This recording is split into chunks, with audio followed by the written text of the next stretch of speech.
வணக்கம். கதிரவன் நியூஸின் இன்றைய நாளுக்கான முக்கிய பிரதான செய்திகள். முதலில் தலைப்புச் செய்திகள். அஸ்வசம நலம்புரி பெறுவோருக்கு வெளியான முக்கிய தகவல். அவதானமாக செயல்படவும் பல பகுதி மக்களுக்கு விடுக்கப்பட்டுள்ள எச்சரிக்கை. பாரிய பொருளாதார நெருக்கடியை எதிர்நோக்கும் இலங்கை. ஜாலில் அதிகாலையில் பறிபோன 2 உயிர்கள். பதவியில் இருக்கையில் லஞ்சம் பெற்ற ஓய்வு பெற்ற அதிகாரி கைது. நாட்டில் சட்டவிரோதமாக தங்கியிருந்த 50 பேர் கைது. கண்டியில் தீயில் எரிந்த 3 மாடி ஆடை விற்பனை நிலையம்.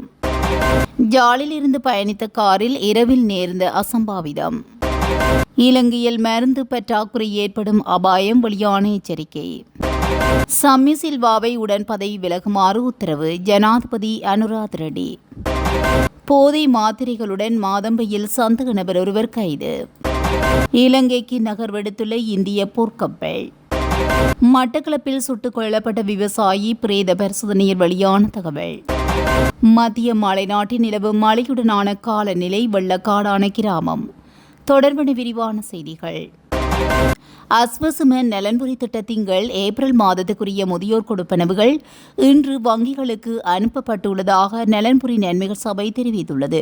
இதன்படி முதலாம் கட்டத்தின் கீழ் 70 வயதுக்கு மேற்பட்ட 6,17,406 முதியவர்களுக்கும், இரண்டாம் கட்டத்தின் கீழ் 72,525 முதியவர்களுக்கும் இந்த கொடுப்பனவுகள் வழங்கப்பட உள்ளன. தகுதியுள்ள பயனாளிகள் தங்களின் அஸ்வசம வங்கிக் கணக்குகளினூடாக இன்று முதல் இந்த கொடுப்பனவுகளை பெற்றுக்கொள்ள முடியும் என்று நலன்புரி நன்மைகள் சபை மேலும் குறிப்பிட்டுள்ளது. வளிமண்டலவியல் திணைக்களம் பல பகுதிகளுக்கு பலத்த மின்னல் எச்சரிக்கை விடுத்துள்ளது. வளிமண்டலவியல் திணைக்களம் வெளியிட்டுள்ள அறிக்கையில் இந்த விடயம் குறிப்பிடப்பட்டுள்ளது. அதன்படி மேல் சபரமுவ, மத்திய வடமேல், வடமத்திய தெற்கு ஊவா மாகாணங்களிலும் அம்பாறை, மட்டக்களப்பு மாவட்டங்களிலும் இன்று இடியுடன் கூடிய மழை பெய்யும் என அறிவிக்கப்பட்டுள்ளது. மேல் சப்ரமுவ, மத்திய ஊவா மற்றும் தென் மாகாணங்கள் மற்றும் அம்பாறை, குருநாகல் மாவட்டங்களில் சில இடங்களில் 75 மில்லிமீட்டர் அளவில் மழைவீழ்ச்சி எதிர்பார்க்கப்படுகிறது. இடியுடன் கூடிய மழை பெய்யும் போது பலத்த மின்னல் தாக்கங்களும் ஏற்படுவதற்கான சாத்தியக்கூறுகள் இருப்பதாக தெரிவிக்கப்பட்டுள்ளது. மின்னல் தாக்கங்களினால் ஏற்படக்கூடிய ஆபத்துக்களை குறைப்பதற்கு தேவையான முன்னெச்சரிக்கை நடவடிக்கைகளை மேற்கொள்ளுமாறு வளிமண்டலவியல் திணைக்களம் பொதுமக்களை வலியுறுத்தியுள்ளது. இந்த ஆண்டில் இலங்கையின் பொருளாதார வளர்ச்சியை வெளிப்புற அதிர்ச்சிகள் மிக மோசமாக குறைக்கும் என கணிக்கப்பட்டுள்ளது. கொழும்பு பல்கலைக்கழகத்தின் பொருளியல் திணைக்களத்தின் பொருளியல் பேராசிரியரான பிரியங்கா துணசிங்க இந்த தகவலை பகிர்ந்துள்ளார். அதன்படி 2026இல் இலங்கையின் பொருளாதார வளர்ச்சி விகிதமானது 2025இல் பதிவு செய்யப்பட்ட வளர்ச்சியை விட குறைவாக இருக்கும் என்று கணிக்கப்பட்டுள்ளது. இன்று நடைபெற்ற தென்னிலங்கை ஊடக நிகழ்ச்சி ஒன்றில் பேராசிரியர் இந்த கருத்துக்களை முன்வைத்துள்ளார். இந்த ஆண்டு சுற்றுலா பயணிகளின் வருகையில் சுமார் 30% சரிவு ஏற்பட்டுள்ளதாக சமீபத்திய தரவுகள் குறிப்பிடுவதாகவும் பேராசிரியர் தனசிங்க குறிப்பிட்டார். மேலும் சாதகமற்ற வானிலை மற்றும் காலநிலை நிலவுவதனால் விவசாயத்துறை கடுமையாக பாதிக்கப்பட்டுள்ளதாகவும் அவர் மேலும் சுட்டிக்காட்டியுள்ளார். கூடுதலாக கைத்தொழில்துறையில் அதிகரித்து வரும் உற்பத்தி செலவுகள் மற்றும் ஏற்றுமதித்துறை எதிர்கொள்ளும் சவால்களை சுட்டிக்காட்டி ஒட்டுமொத்த பொருளாதார நடவடிக்கைகளில் மந்தநிலை ஏற்படக்கூடும் என்றும் அவர் மேலும் எச்சரித்துள்ளார். யாழ்ப்பாணம் உரும்புராய் பகுதியில் இன்று அதிகாலை இடம்பெற்ற வாகன விபத்தில் 2 உயிரிழந்துள்ள சம்பவம் பெரும் துயரத்தை ஏற்படுத்தியுள்ளது. விபத்தில் ஒந்துருளியில் பயணித்த 65 வயதான தந்தையும் 29 வயதான மகனும் உயிரிழந்துள்ளதாக காவல்துறையினர் தெரிவித்தனர். யாழ்ப்பாணம் பலாலி வீதியின் உரும்புராய் சந்தியில் பலாலி நோக்கி சென்ற மோட்டார் சைக்கிள் எதிரே வந்த லொரியுடன் மோதி விபத்துக்குள்ளானது. மேலும் இந்த விபத்தில் படுகாயமடைந்த 23 மற்றும் 64 வயதுடைய ஏழாலை பகுதியைச் சேர்ந்த 2 யாழ்ப்பாணம் வைத்தியசாலையில் அனுமதிக்கப்பட்ட பின்னர் உயிரிழந்துள்ளனர். லொரி ஓட்டுநர் கைது செய்யப்பட்டுள்ளதுடன் கோப்பாய் போலீசார் விசாரணைகளை மேற்கொண்டு வருகின்றனர்.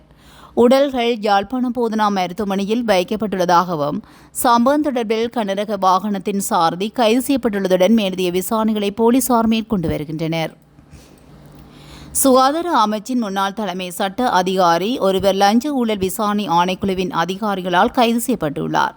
நேற்று பிற்பகல் 3:45 மணியளவில் கைது செய்யப்பட்ட சந்தேக நபர் கொழும்பு மேலதிக நீதவான் முன்னிலையில் ஆஜர்படுத்தப்பட்டதை அடுத்து மே மாதம் 5ஆம் தேதி வரை விளக்கமறியலை வைக்கப்பட்டுள்ளார். மேலும் ஆணைக்குழுவுக்கு கிடைத்த முறைப்பாட்டுக்கு அமைய முன்னெடுக்கப்பட்ட விசாரணைகளின் அடிப்படையில் இவர் கைது செய்யப்பட்டுள்ளார். இவர் ஒரு சட்ட அதிகாரியாக பணியாற்றிய காலத்தில் சுகாதார அமைச்சுக்காக கட்டிடம் ஒன்றை குத்தகை அடிப்படையில் பெற்றுக் கொடுத்துள்ளார். இந்த குத்தகை காலத்தை நீட்டிப்பதற்காக 3 குத்தகை ஒப்பந்தங்களையும் தயாரித்தமைக்காக அதற்குரிய கட்டணம் என கூறி 41,34,887 ரூபாவை கோரியுள்ளார். அதில் 20 லட்சம் ரூபாயை ஏற்கனவே பெற்றுக்கொண்ட அவர் எஞ்சிய தொகையையும் வழங்குமாறு கோரிக்கை விடுத்துள்ளார். எஞ்சிய தொகையிலிருந்து 5 லட்சம் ரூபாயை சம்பந்தப்பட்ட நிறுவனத்தின் பெயரில் மக்கள் வங்கியில் பேணப்படும் கணக்கிலிருந்து வழங்கப்பட்ட காசோலை ஒன்றினூடாக பணமாக பெற்றுக்கொண்ட போதே லஞ்சம் கோரியமை மற்றும் பெற்றுக்கொண்டமை ஆகிய குற்றச்சாட்டுகளின் கீழ் இவர் கைது செய்யப்பட்டுள்ளார். வியாபார விசா மூலம் இலங்கைக்கு வருகின்ற விசா காலம் முடிவடைந்த பின்னரும் சட்டவிரோதமான முறையில் தங்கியிருந்த 50 வெளிநாட்டவர்கள் கைது செய்யப்பட்டுள்ளனர்.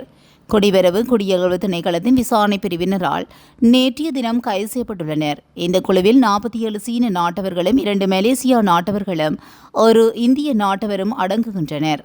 இவர்கள் நீர்கொழும்பு பகுதியில் உள்ள வீடொன்றில் தங்கியிருப்பதாக குடிவரவு குடியகழ்வு திணைக்களத்தின் புலனாய்வு பிரிவுக்கு கிடைத்த தகவலின் அடிப்படையில் இந்த சுற்றிவளைப்பு முன்னெடுக்கப்பட்ட போது கைது செய்யப்பட்ட வெளிநாட்டவர்கள் தற்போது வெளிசிற தடுப்பு முகாமில் தடுத்து வைக்கப்பட்டுள்ளனர்.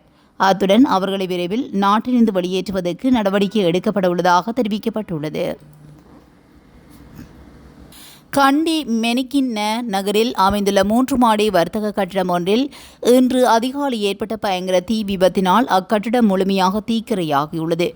மெனிக்கின்ன நகரின் மையப்பகுதியில் அமைந்துள்ள புகழ்பெற்ற ஆடை வேட்பு நிலையம் ஒன்றிலேயே இந்த விபத்து ஏற்பட்டுள்ளது. தீ மிக வேகமாக பரவியதன் காரணமாக கட்டிடத்தில் இருந்த ஆடைகள் மற்றும் ஏனைய பொருட்கள் முழுமையாக இருந்து சேதமடைந்துள்ளன. எனினும் உயிர் சேதங்கள் எதுவும் ஏற்படவில்லை என முதற்கட்ட தகவல்கள் தெரிவிக்கின்றன. தீயை கட்டுப்பாட்டுக்கு கொண்டு வருவதற்காக கண்டி மாநகர சபையின் தீயணைப்பு பிரிவினர் விரைவாக சென்று தீயை கட்டுக்குள் கொண்டு வந்துள்ளனர். தீ விபத்து ஏற்பட்டதற்கான துல்லியமான காரணம் இதுவரையிலும் கண்டறியப்படவில்லை என்றும், ஆனாலும் மின்கசிவு காரணமாக இவ்விபத்து ஏற்பட்டிருக்கலாம் எனவும் சந்தேகிக்கப்பட்ட நிலையில் மெனிக்கின்ன போலீசார் இது தொடர்பான மேலதிக விசாரணைகளை முன்னெடுத்து வருகின்றனர். யாழ்ப்பாணத்திலிருந்து கொழும்பு நோக்கி பயணித்த கார் பரந்தன் சந்திக்கு அண்மையில் வீதியை கடக்க முற்பட்டவர் மீது மோதியதில் அவர் சம்பவ இடத்திலேயே உயிரிழந்துள்ளார். குறித்த விபத்து நேற்று இரவு 7 மணியளவில் இடம்பெற்றுள்ளது. விபத்தில் 55 வயதான புண்ணிய நீராவி கண்ணகி நகரை சேர்ந்த முதியவரே உயிரிழந்துள்ளார். இறந்தவரின் சடலம் பிரேத பரிசோதனைக்காக கிளிநொச்சி வைத்தியசாலைக்கு கொண்டு செல்லப்பட்டுள்ளதுடன் குறித்த சம்பவம் தொடர்பாக கிளிநொச்சி போலீசார் விசாரணைகளை மேற்கொண்டு வருகின்றனர். யாழ்ப்பாணம் கொடிகாமம் பகுதியில் உள்ள பற்றை காடொன்றிலிருந்து சுமார் 9 கிலோ கேரளா கஞ்சா பொதிகள் மீட்கப்பட்டுள்ளன. கொடிகாமம் பகுதியில் உள்ள பற்றை காடொன்றில் சந்தேகத்துக்கிடமான பொதிகள் காணப்படுவதாக போலீசாருக்கு கிடைத்த ரகசிய தகவலின் அடிப்படையில் சம்பவ இடத்துக்கு விரைந்த போலீசார் பொதிகளை மீட்டு சோதனையிட்டனர். அதன்போது பொதிக்குள் சுமார் 9 கிலோகிராம் கஞ்சா காணப்பட்டுள்ளன. மீட்கப்பட்ட கஞ்சா பொதிகளை போலீஸ் நிலையம் எடுத்து சென்ற போலீசார் சம்பவத்துடன் தொடர்புடைய நபர்கள் தொடர்பில் விசாரணைகளை ஆரம்பித்துள்ளனர். இலங்கையில் மருந்து விநியோக சங்கிலியில் அதிகரித்து வரும் அழுத்தம் காரணமாக அத்தியாவசிய மற்றும் உயிர்காக்கும் மருந்துகளை தடையின்றி அணுகுவதை உறுதி செய்யும் நாட்டின் திறன் பாதிக்கப்படக்கூடும் என இலங்கை மருத்துவ தொழில்துறை சம்மேளனம் எச்சரித்துள்ளது. இந்த மருத்துவ பற்றாக்குறை நெருக்கடியை தடுப்பதற்கு அரசாங்கம் அவசர நடவடிக்கை எடுக்க வேண்டும் என்றும் சம்மேளனம் அழைப்பு விடுத்துள்ளது.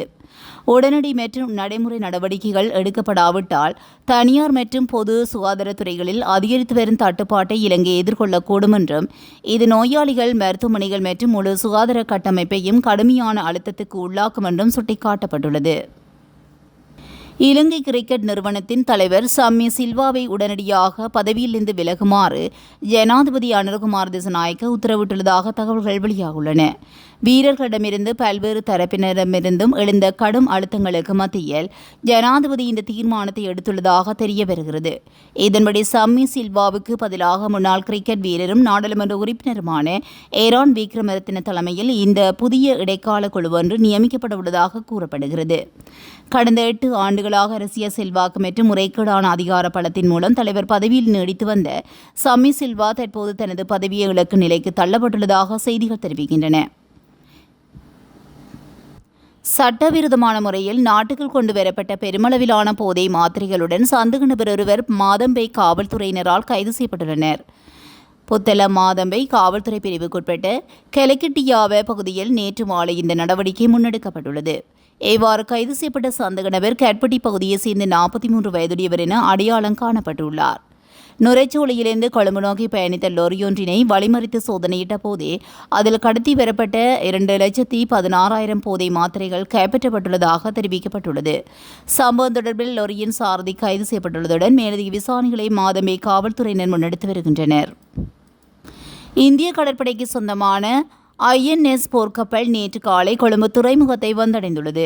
இக்கப்பலை இலங்கை கடற்படையினர் கடற்படை மரபுகளுக்கு இணங்க முறைப்படி வரவேற்றுள்ளனர். இந்த கப்பல் இலங்கையில் தங்கியிருக்கும் காலப்பகுதியில் இலங்கை கடற்படையினருடன் இணைந்து கலப்பு வாயு முக்குளிப்பு பயிற்சி எனும் விசேட கூட்டு பயிற்சியில் ஈடுபட உள்ளதாக தெரிவிக்கப்பட்டுள்ளது. மேலும் இதன் மூலமாக இரு நாட்டு கடற்படைகளின் முக்குளிப்பு பிரிவுகளுக்கிடையே அனுபவங்களை பகிர்ந்து கொள்ளவும் அவர்களின் தொழில்முறை திறன்களை மேம்படுத்தவும் வாய்ப்பு ஏற்படும் என இலங்கை கடற்படை தெரிவித்துள்ளது. மேலும் இரு நாட்டு கடற்படைகளுக்கும் இடையிலான நல்லுறவையும் ஒத்துழைப்பையும் மேம்படுத்தும் நோக்கில் ஏற்பாடு செய்யப்பட்டுள்ள பல்வேறு சுமூகமான நிகழ்வுகளில் கப்பல் ஊழியர்கள் கலந்து கொள்ள உள்ளனர். அத்துடன் நாட்டின் முக்கிய கலாச்சார மற்றும் வரலாற்று சிறப்புமிக்க இடங்களுக்கு அவர்கள் விஜயம் செய்ய திட்டமிட்டுள்ளதாக கூறப்படுகிறது. மட்டக்களப்பில் காயங்களுடன் சடலமாக மீட்கப்பட்ட விவசாயி உள்ளூர் தயாரிப்பு துப்பாக்கியால் சுட்டுக் கொல்லப்பட்டுள்ளமை பிரேத பரிசோதனையில் உறுதி செய்யப்பட்டுள்ளது. இந்நிலையில் நேற்று மேற்கொண்ட பிரேத பரிசோதனையின் போது சட்ட வைத்திய அதிகாரி இதனை கண்டறிந்துள்ளதாக காவல்துறையினர் தெரிவித்துள்ளனர். களுவாஞ்சிக்குடி ஸ்ரீ முருகன் கோவில் வீதியை சேர்ந்த காசிநாதன் ஜெயகாந்த் என்பவரே விவசாயியே இவ்வாறு சடலமாக மீட்கப்பட்டுள்ளார். மத்திய மலைநாட்டில் நிலவிய வறட்சியினை தொடர்ந்து கடந்த சில தினங்களாக மாலை வேளைகளில் கடும் மழை பெய்து வருகிறது. நேற்று 21ஆம் தேதி மாலை டிகோயா போடேஸ் பகுதியில் பெய்த கடும் மழையினால் போடேஸ் ஆறு பெருக்கெடுத்து அப்பகுதி வெள்ளக்காடானது. இதனால் கொனகல பிரிவில் உள்ள சுமார் 56 மேற்பட்ட குடியிருப்புகள் வெள்ள நீரினால் பாதிப்புக்குள்ளாகியுள்ளன. வெள்ளம் காரணமாக போடேஸ் வீதி வெள்ளத்தில் சுமார் 6-7 அடி மூழ்கியதனால் பொது போக்குவரத்து பல மணித்தியாலங்கள் துண்டிக்கப்பட்டுள்ளது. மேலும் இதனால் போடேஸ் மண்ட்ராசி ஊடாக அக்ரபத்தனை டயகம செல்லும் பொதுமக்கள் பல மணித்தியாலங்கள் வெள்ளம் வழிந்தோடும் வரை காத்திருக்க வேண்டிய நிலை ஏற்பட்டுள்ளது. குறித்த பகுதி மழை பெய்யும் போதெல்லாம் வெள்ள நீரால் அடிக்கடி பாதிக்கப்படுவதாகவும் இதனால் தங்களது வீடுகள் மற்றும் உடைமைகள் சேதமடைவதாகவும் இதுகுறித்து பலருக்கு அறிவித்த போதிலும் இது முறையான தேர்வு ஒன்றினை பெற்றுக் கொடுக்கவில்லை என்றும் எனவே இதற்கு நிரந்தர தீர்வாக ஆற்றினை அகலப்படுத்துமாறும் அப்பிரதேச மக்கள் கோரிக்கை விடுக்கின்றனர். இத்துடன் கதிரவன் நியூஸின் இன்றைய நாளுக்கான மதிய நேர பிரதான செய்திகள் நிறைவடைகின்றன. தொடர்ந்தும் செய்திகளோடு இணைந்திருக்க கதிரவன் நியூஸுடன் இணைந்திருங்கள். நன்றி, வணக்கம்.